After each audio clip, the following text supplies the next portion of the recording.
My kiss, will it grant immortality or death? These are not just words from a hero big screen. They are the whisper of a queen whose story is soaked in betrayal, blood, and a hunger that never ends. Alice was the illegitimate daughter of a nobleman and a lowly dancer. Born with dark magic in her veins, raised to believe that obedience was love. It was a wound that never healed, echoing through everything she became. This is Alice, the queen of blood demons. Her lore in Mobile Legends isn't just a background decoration. It's a tragedy reborn as power, and a reminder that even monsters are carved from the love they were denied. And so, the questions haunts her still. What is love?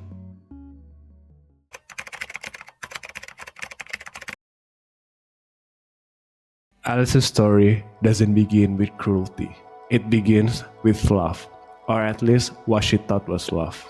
Born an illegitimate daughter of a nobleman and a lowly dancer, she was despised by her brothers, ignored by nobles, treated like an inconvenience.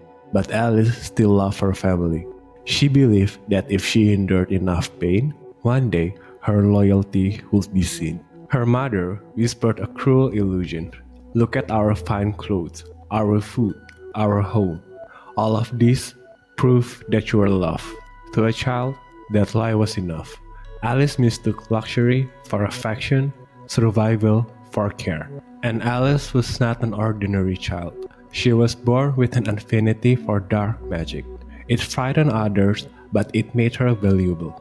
Her father, a cold noble, always dreaming of past glory, recognized it not with warmth but with calculation. He would often take Alice to the family's sacred treasure, the crown of Antalus. Under its fading gleam, he told her tales of how their ancestors once shone like kings, how their glory had slipped away, and how she would help restore their greatness. To Alice, these moments felt like love. To him, they were rehearsals, a father shaping his daughter into a weapon, and Alice understood.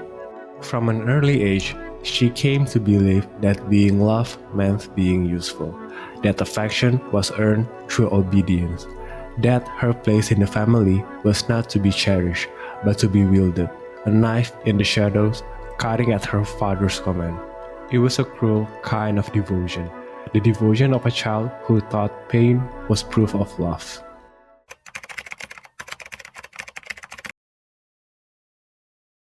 But devotion is a fragile thing, especially when it is built on lies.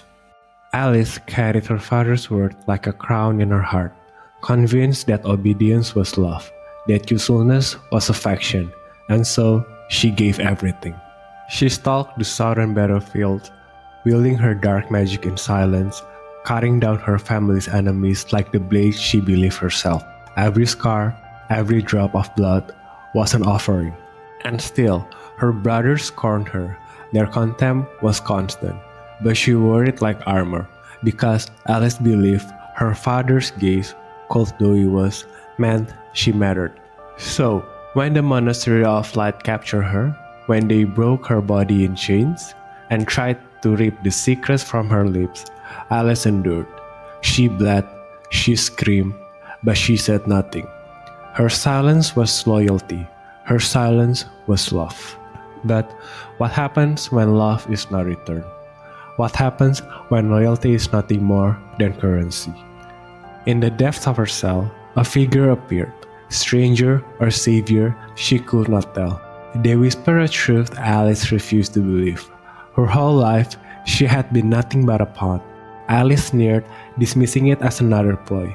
Yet, the figure said nothing more, only pressed a strange orb into her hand and unlocked her cell door. Wounded, Alice dragged herself home. She expected her father's embrace, her family's relief. Instead, she overheard their counsel. Her capture had been a bargain, a deal struck with the Monastery of Light. Her suffering had been a currency, traded away for the promise of restoring the Antalus name. And love? Alice looked at her father and saw only cold eyes. The man she had bled for, endured for, even loved, had never seen her as a daughter. The closest thing to warmth in her life was nothing but calculation. Affection had been a leash, devotion a convenient lie. In that moment, the illusion shattered. There had never been love in the Antalus family. Only bargains, only pawns to be moved and sacrificed. For Alice, something broke, and something darker awoke.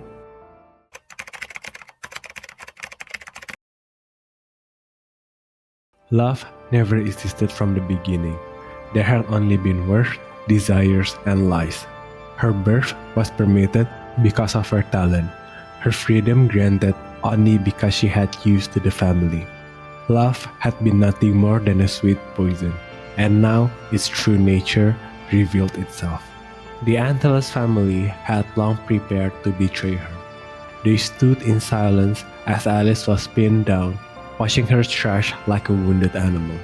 Their cold eyes held no pity, no hesitation. To them, her suffering was not tragedy, it was the price of ambition. But at the peak of despair, the orb in Alice's possession began to glow. Perhaps the mysterious figure who gave it to her was just another player in the Antalus web of lies. But what did it matter? Alice laughed.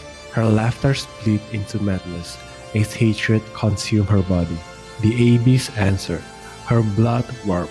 Crimson wings burst from her flesh. Demonic energy engulfed the chamber. Pinned no longer, Alice rose. She crouched beside her dying father and whispered the truth into his ear. Even if they delivered her to the monastery, the Antalus family would never reclaim their glory.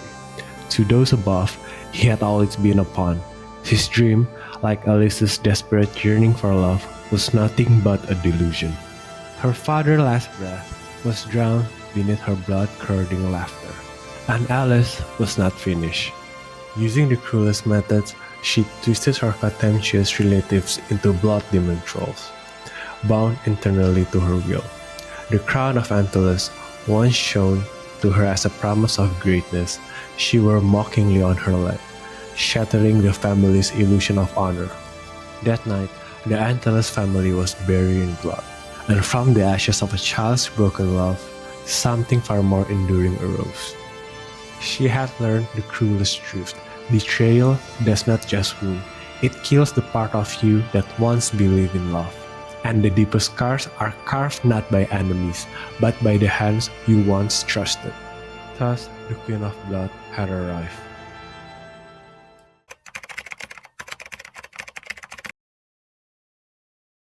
Now, upon her throne, the Queen whispers the question once more. What is love? Love is a price. Love is desire. Love is lies. It decorates crown with blood. It binds change tighter than steel. It vanishes the moment the hand that offers it takes something away. Alice had seen every mask that love could wear. Cruelty, manipulation, betrayal, she had swallowed them all, and in doing so, mastered them. What others clung to as comfort, she learned to wield as a weapon. What others cherish as warmth, she reduced to currency. Upon her throne in the sanguine lair, she extends an empty hand, and within that grasp lie the desires of countless souls. With that power, she abandoned the Demonian Empire, leading the blood demons into the abyss, where they carved their dominion in darkness. But for Alice, it was never enough. The whispers in her heart told her so. Deception, betrayal, submission, she had endured them all. Never again will she be anyone's pawn. If there was a game of power, she will not be the piece, she will be the player. Power was not ambition, it was survival. It was the only truth left when love itself had died. She is Alice, Queen of Blood Demons, Mistress of the Sanguine Lair, Wrath of the Abyss. And she will not stop until the world learns the same lesson she did, that nothing corrupts and destroys more completely than love betrayed.